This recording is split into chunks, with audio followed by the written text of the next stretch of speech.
हरे कृष्ण दंड प्रणाम।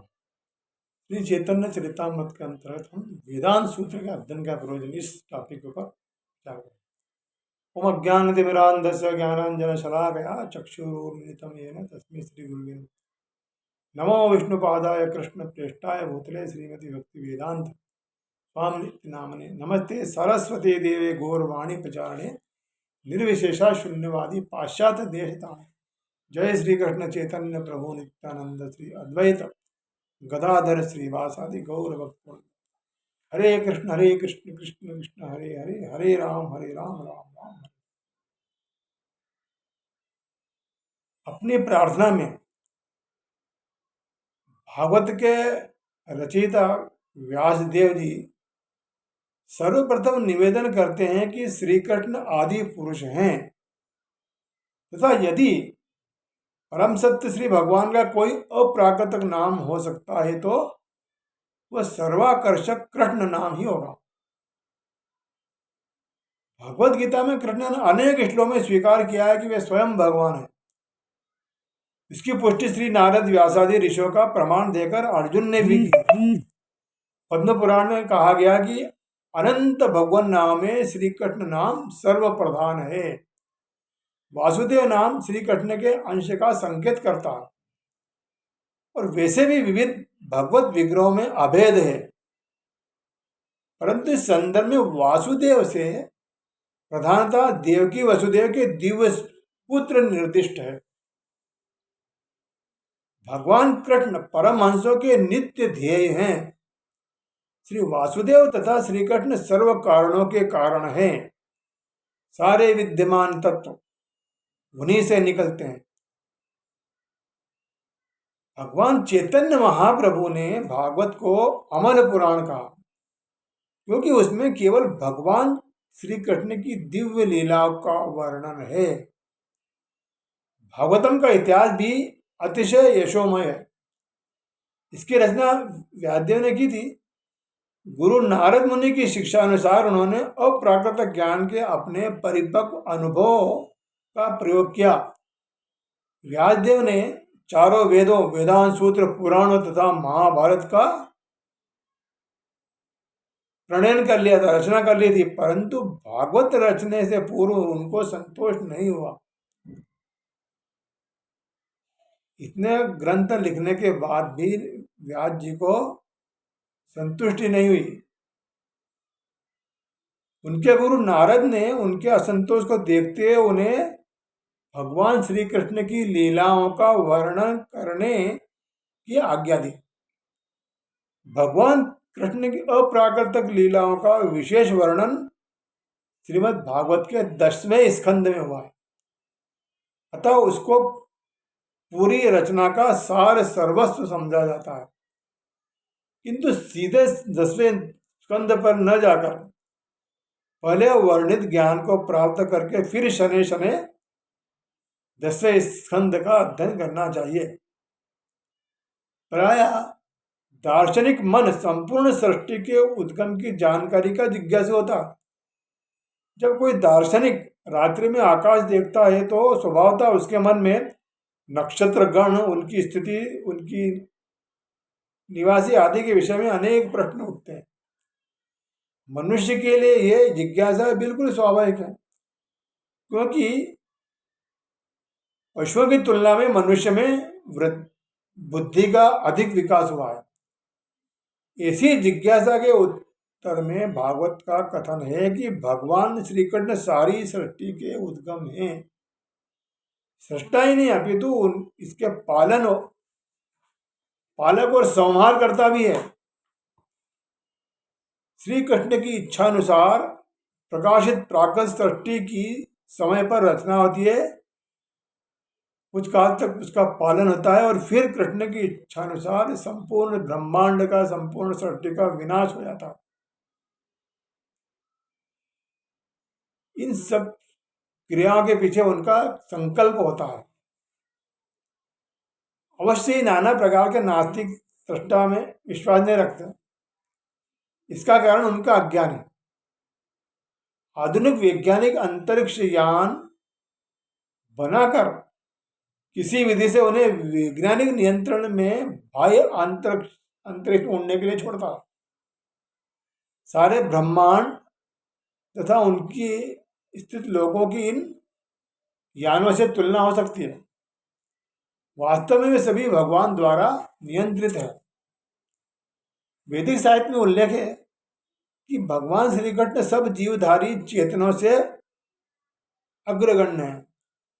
आदि जीव ब्रह्मा से लेकर चींटी तक सब जीवधारी पृथक पृथक जीवात्मा है। ब्रह्मा से श्रेष्ठ निजी स्वरूप वाले भी जीव हैं। भगवान भी जीवधारी हैं, अन्य जीवों की भांति उनका भी निजी स्वरूप है, किंतु भगवान परमात्मा है, महानतम मन बुद्धि और विविध अचिंत शक्तियों के स्वामी है। यदि एक मनुष्य का मन अंतरिक्ष यानों का निर्माण कर सकता है तो विचारणीय है कि मनुष्य के मन से श्रेष्ठ मन कहीं उत्तम पदार्थ बना सकता है। विवेक बुद्धि वाला इस तर्क को स्वीकार करेगा, पर जो हठ धर्मी है, जो भगवान को निराकारवादी मानते हैं और जो मानते हैं कि भगवान कुछ नहीं है, वो इस बात को नहीं माने। व्यासदेव परम चैतन्य को तुरंत भगवान स्वीकार करते हैं। भगवत गीता तथा व्यास रचित सब शास्त्रों के अनुसार परम ईश्वर भगवान श्री कृष्ण हैं। भागवत में यह विशेष रूप से प्रमाणित है।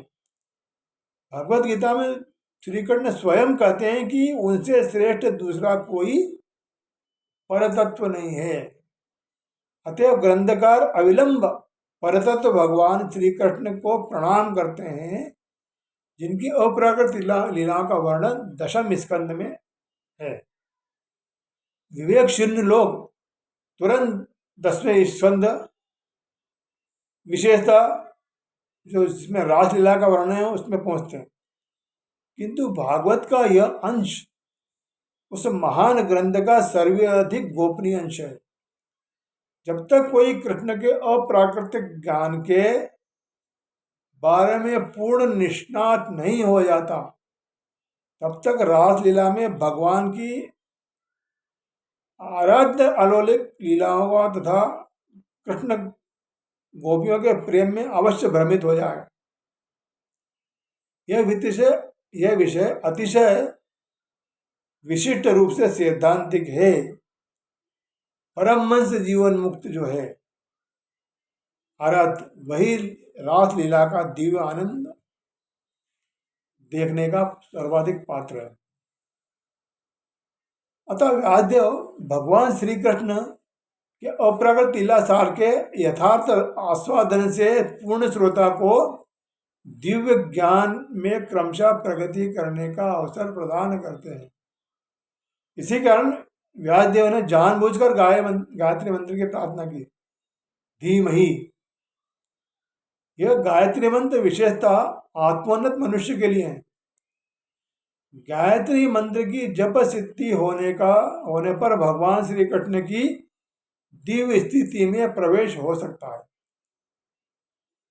किंतु सर्वप्रथम गायत्री मंत्र के सफल जप के लिए ब्रह्म गुणों के अर्जन से सत्व गुण में स्थित होना आवश्यक है।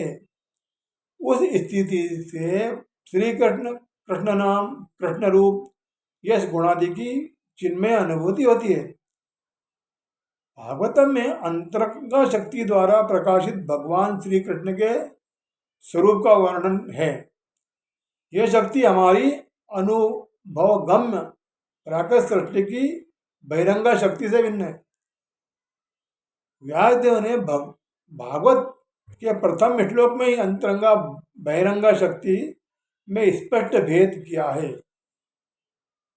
इस श्लोक में उन्होंने कहा है कि अंतरंगा शक्ति वास्तविक सत्य है, जबकि प्राकृतिक जो प्रकृति की बहिरंगा शक्ति है वो अनित्य और मायिक है।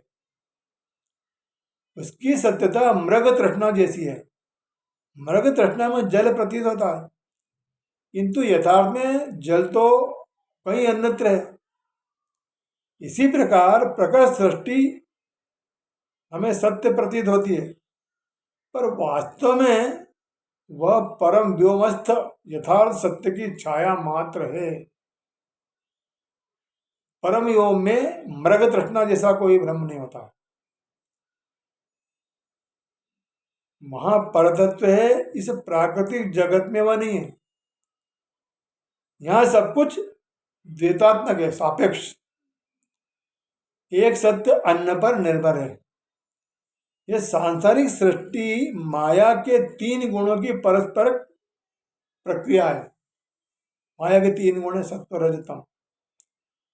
अनित्य सृष्टि का सृजन बद्ध जीव के मोहित मन के प्रति सत्य का भ्रम प्रस्तुत करने के लिए हुआ। इस कारण ब्रह्मा, इंद्र, चंद्रमा आदि उच्च देवों सहित जीवन की कितनी ही योनियां दिखाई देती हैं। वास्तव में प्राकृत जगत में कोई सत्यता नहीं है। सत्यता की प्रतीति होती है।